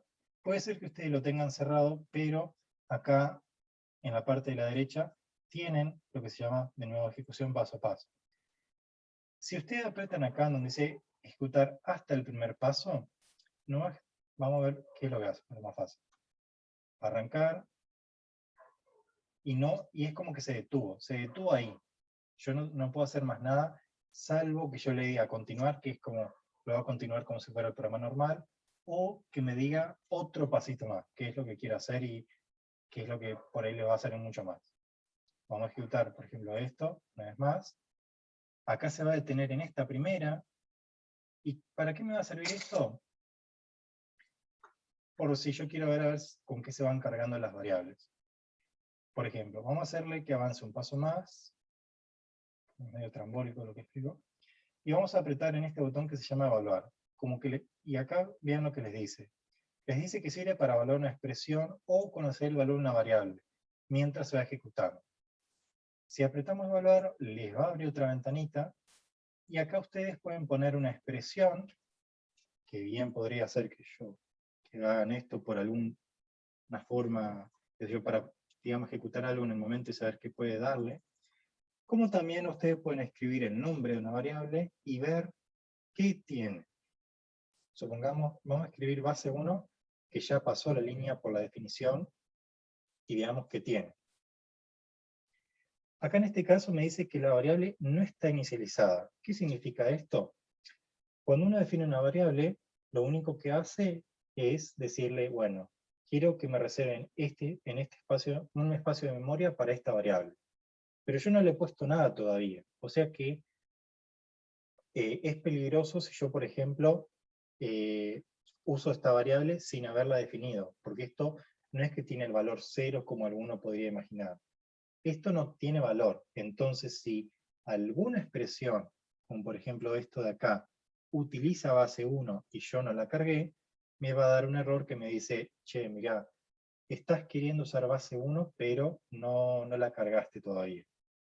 Por eso es que, bueno, un primer paso es definir las variables y otro segundo paso es inicializarlas o cargarlas.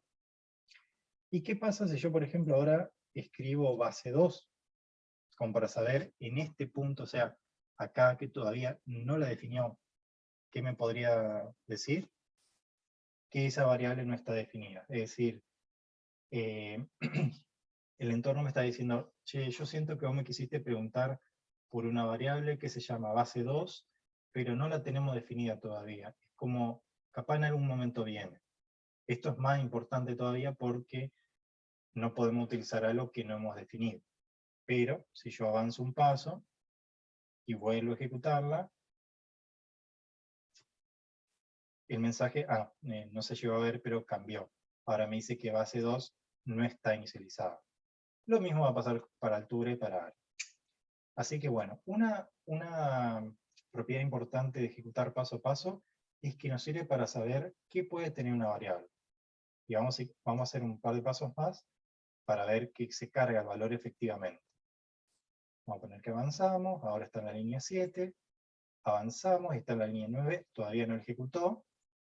Recién cuando pasa de la 9 a la 10, la obtuvo la línea y la ejecutó mostrando el mensaje. Y ahora vamos a ejecutar la instrucción de leer base 1. Acá ahora me puso a esperar por un dato, vamos a ponerle un dato, pongo Enter, y acá ya me pasa el siguiente paso que es que está acá.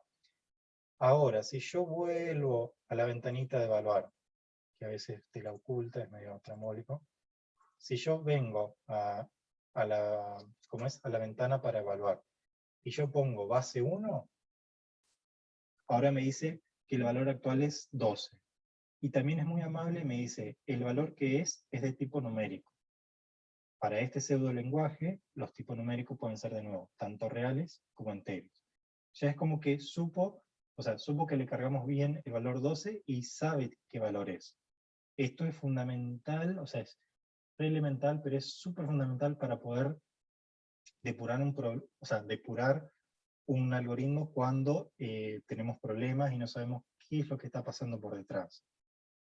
Esto yo lo puedo seguir avanzando y, esto va a ir ejecutando como de a partes el programa y nosotros le vamos a ir poniendo todos nuestros valores. Ups. Y yo en cualquier momento puedo volver a ir a evaluar. Si aprieto base 1 sigue teniendo el valor de 12. Si aprieto base 2 tiene el valor de 4. Si aprieto altura, si busco altura, todavía no está inicializada, así que está actuando como yo lo esperaba. Ingresamos a altura. Acá estamos ya en el área, todavía no la ejecutó, o sea que si yo, por ejemplo, vengo acá, no está todavía cargada, o sea que se va a cargar ahora, después de que pase. Y vemos que acá área tiene un valor. O sea que acá vemos que se ejecutó todo a la perfección, o sea, todo como esperábamos. A veces esto nos va a ayudar a saber en qué pudimos haber fallado, obviamente. Esto, si yo aprieto una vez más, me escribió y ahora está acá en el fin del algoritmo. Y si continúo, me dice ejecución finalizada. Ya acá, si yo quiero evaluar, no puedo, porque bueno, ya terminó la ejecución. Y lo que hacen los entornos integrados es que una vez que vos terminaste de ejecutar algo, te hace una limpieza, porque si no, la memoria de su computadora en el momento estallaría porque no tiene más lugar pobre para trabajar. Pero bueno, ¿qué es importante? ¿Qué pasó? Bueno, y a veces esto es una lección hermosa de la vida que cuando hay que guardar. Hay que guardar, tal cual. Profesor, disculpe, no sé si le puedo hacer una consulta. Sí, todas. No, más allá de, bueno, que en este caso se le cerró y no creo que lo haya guardado el programa, ¿permite compilar el código y poder reutilizarlo, hacer un ejecutable, o no lo permite PCInt? No, PCI no. Lo único es que te lo guarda, te guarda el código así. O sea, de fondo, si uno aprieta a guardar, lo que se le guarda es como si fuera casi un archivo Pascal. O sea, tiene la extensión del lenguaje Pascal, pero no sirve para hacer un ejecutable. O sea, es como algo muy intermedio. Para el que por ahí conoce lo que es un archivo ejecutable, que bueno, se lo podría llevar, sí, no es lo mismo. Claro, no, yo porque estaba mirando y tiene la opción de exportar archivos y te menciona C++, Java, toda una serie de versiones, pero no sabía si lo tomaba o no. Sí, por detrás tiene muchas funcionalidades lindas. Por ejemplo, vamos a abrir un ejemplo que tengo. Este justo, bueno, es un ejemplo que está ahí, que yo se los mandé por correo, por si quieren verlo, que es el primer ejercicio de la guía. Lo bueno es que o sea, este lenguaje, o sea, este entorno, perdón, que es súper académico, les permite exportar este código a varios otros tipos de código distintos. Por ejemplo, no sé, si quisiéramos llevarlo a código Python, que después lo podemos ver. Esto se los guarda.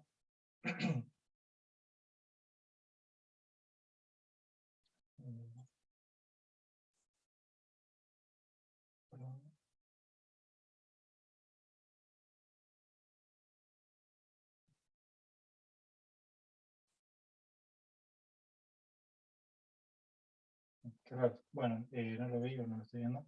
Pero sí, esto como puntapié inicial, si quieren ver en qué se podría traducir el código que hicieron acá como pseudocódigo, se lo pueden exportar a alguno de estos lenguajes de acá y debería funcionarles sin problema. O sea, yo he visto a veces que las traducciones no son perfectas y a veces uno tiene que saber un poco del lenguaje y arreglar alguna que otra cosita, pero bueno, para el que por ahí quiere arrancar y ver, a ver en qué se traduce ese código a este lenguaje, de estos que están acá en la lista, les sirve.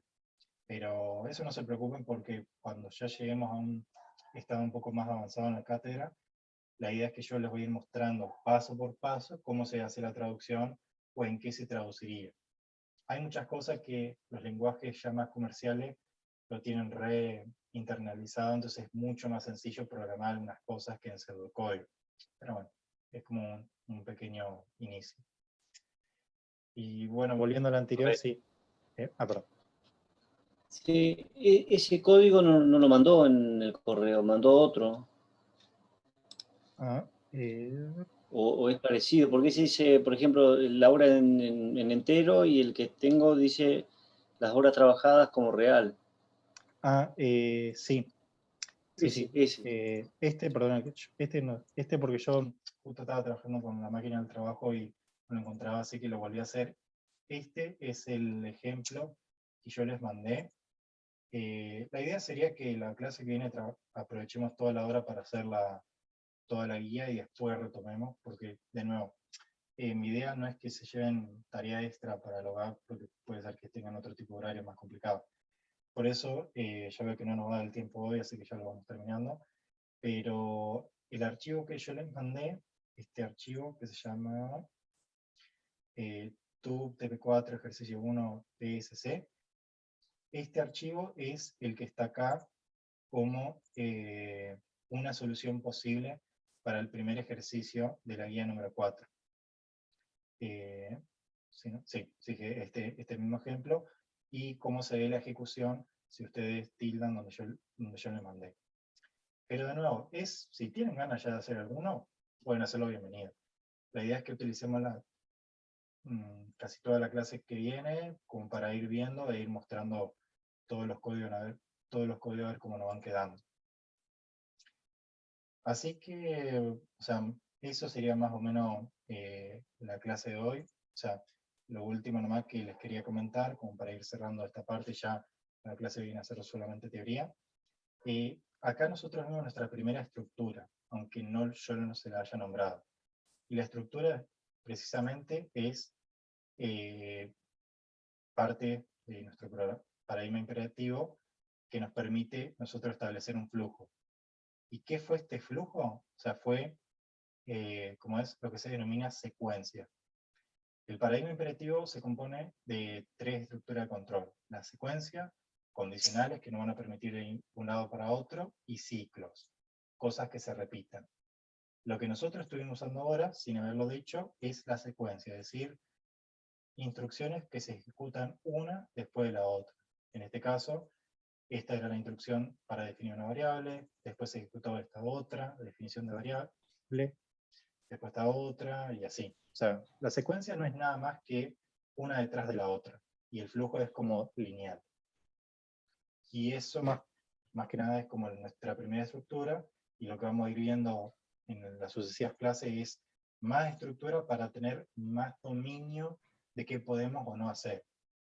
Por ejemplo, como lo comentaba un compañero antes, no sé, una estructura condicional, como yo le decía, nos permite decidir ante una situación y hacer una acción u otra acción. Y esto, por ejemplo, nos puede servir para, no sé, validar que un dato haya sido ingresado correctamente o no. Pero bueno, no quiero irme muy así por las ramas.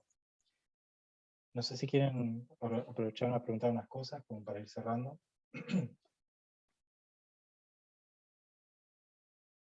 No sé si fue mucha información para un día también.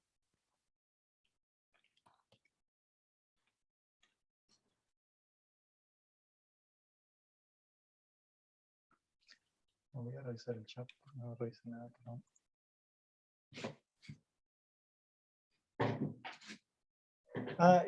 No se preocupen por el tema de asistencia, que yo siempre, cuando termina la clase, les mando el formulario que queda habilitado durante toda la semana, así que no se preocupen, yo entiendo que puede ser. Vamos por acá. Escribir sería como un print. Sí, el escribir para algunos lenguajes es como el print. Es como decir, te muestro algo o te imprimo por pantalla algo. Gracias a lo que ellos fueron contestando. ¿Se puede usar mostrar? No. Creo que el PCInt, si yo no mal me acuerdo, te dejaba, pero tenemos que configurarle otras cosas. Por eso, por ahora solamente permite escribir para mostrar por pantalla. ¿En Java se utiliza el más? Sí. Java, por ejemplo, permite usar el más no solamente para números, sino también para cadenas. ¿Té de jengibre con miel? Sí, ojalá. Me he tomado tanto jengibre estos días. Sería null. Seguramente esto creo que fue cuando estábamos viendo variables no inicializadas. Sí, los lenguajes de programación, incluso este lenguaje como que lo maneja internamente, todas las variables cuando se definen, no es que no tienen ningún valor. Tienen el valor que se denomina valor nulo, que no es absolutamente nada. Es como que todas apuntan a una zona en la memoria que es nada. Pero con ese nada no se puede hacer nada. Reservan un espacio y esperan el dato, ¿no? Exacto, exactamente. Sí, en Python, por ejemplo, una de las operaciones que tenemos acá es, por ejemplo, el input. En exportar, sí, gracias Nicolás, muy buena esa.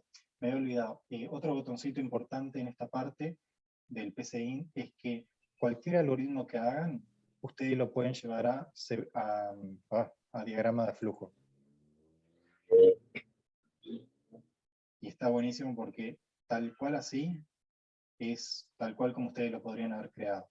Por eso es que yo les digo que a veces no vale la pena por ahí centrarse tanto en saber cómo se hace un diagrama de flujo, sino está bueno saberlo leer. O sea, yo lo que utilizaba en otras cátedras era que codifiquemos el algoritmo y que después cuando tengan tiempo se tomen el trabajo de ejecutar una vez el diagrama de flujo y ver cómo se los crea. Entonces ahí ustedes empiezan a ver en qué se equivale cada una de las partes que van haciendo. Por ejemplo, esta operación de acá es una operación que, en lo que se traduce la definición de variables. Es decir, acá tenemos las 3 definiciones de variables. Acá después tenemos el símbolo que representa mostrar algo. En este caso, el mostrar algo se tradujo en mostrar algo por la consolita que vimos. Y luego vimos este otro símbolo que es ingresar datos, que incluso nos ayudan con la flecha a saber bien qué significa si es de entrada o de salida. Y después, por ejemplo, otra operación como era, bueno, este es un ejemplo de calculadora de sueldo. Este es, por ejemplo, una operación. Es anecdótico y está bueno saber que esta herramienta les permite crear rapidísimo diagrama de flujo y lo pueden aprender. Al menos a leer, al menos.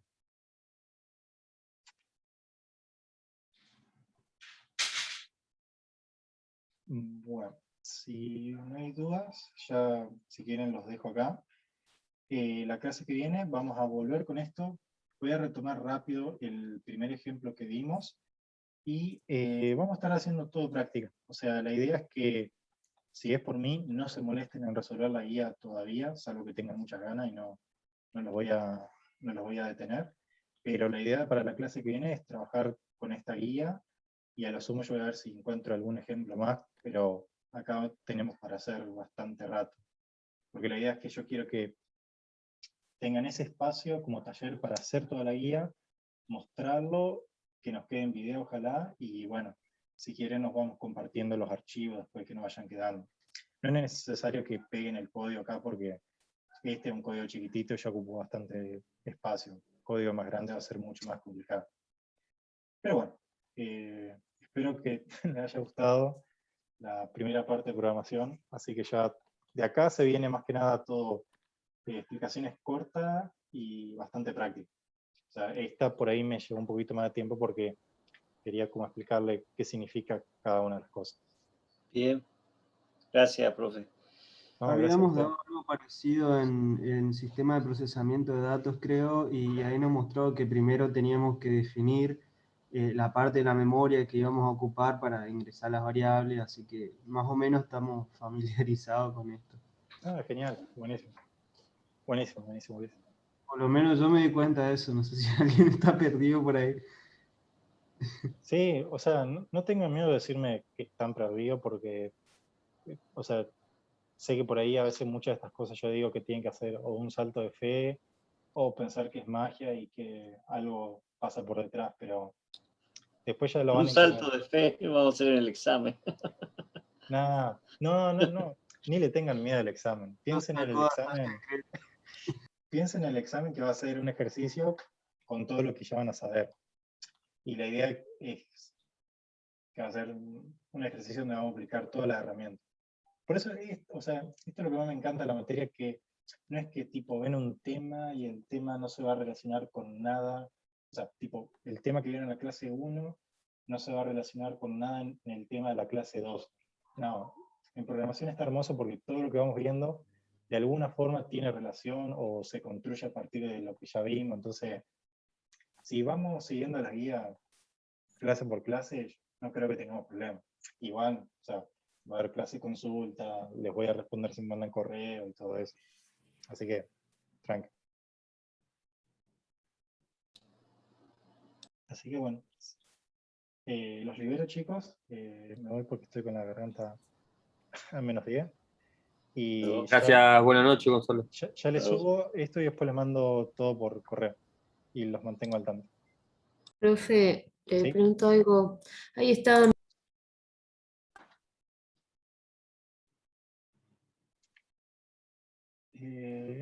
Muteo. Estás muteada. Sí. Ah, se murió. Natalia. Hola. Ahora sí. Ahora sí. Ah, porque habría otra. Sí, capaz que es. Bueno, no, traté de bajarlo y me dice que no lo puedo bajar, como que me falta alguna extensión o algo. ¿Puede ser? En uno, o sea, uno de los archivos que mandó en el correo. Ah, sí, perdón. Porque el archivo ese viene a ser como esta hojita acá que tenemos.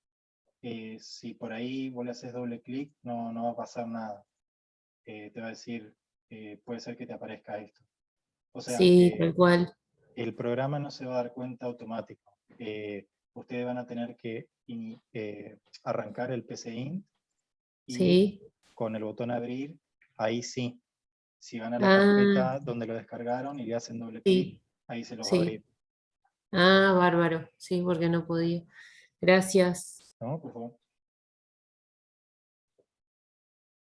Bueno. Bueno, muchas gracias, chicos. Nos vemos el miércoles entonces. Gracias, buenas noches. Bueno, hasta luego, profe. Hasta luego. Gracias. Hasta luego, muchas gracias. Buenas noches.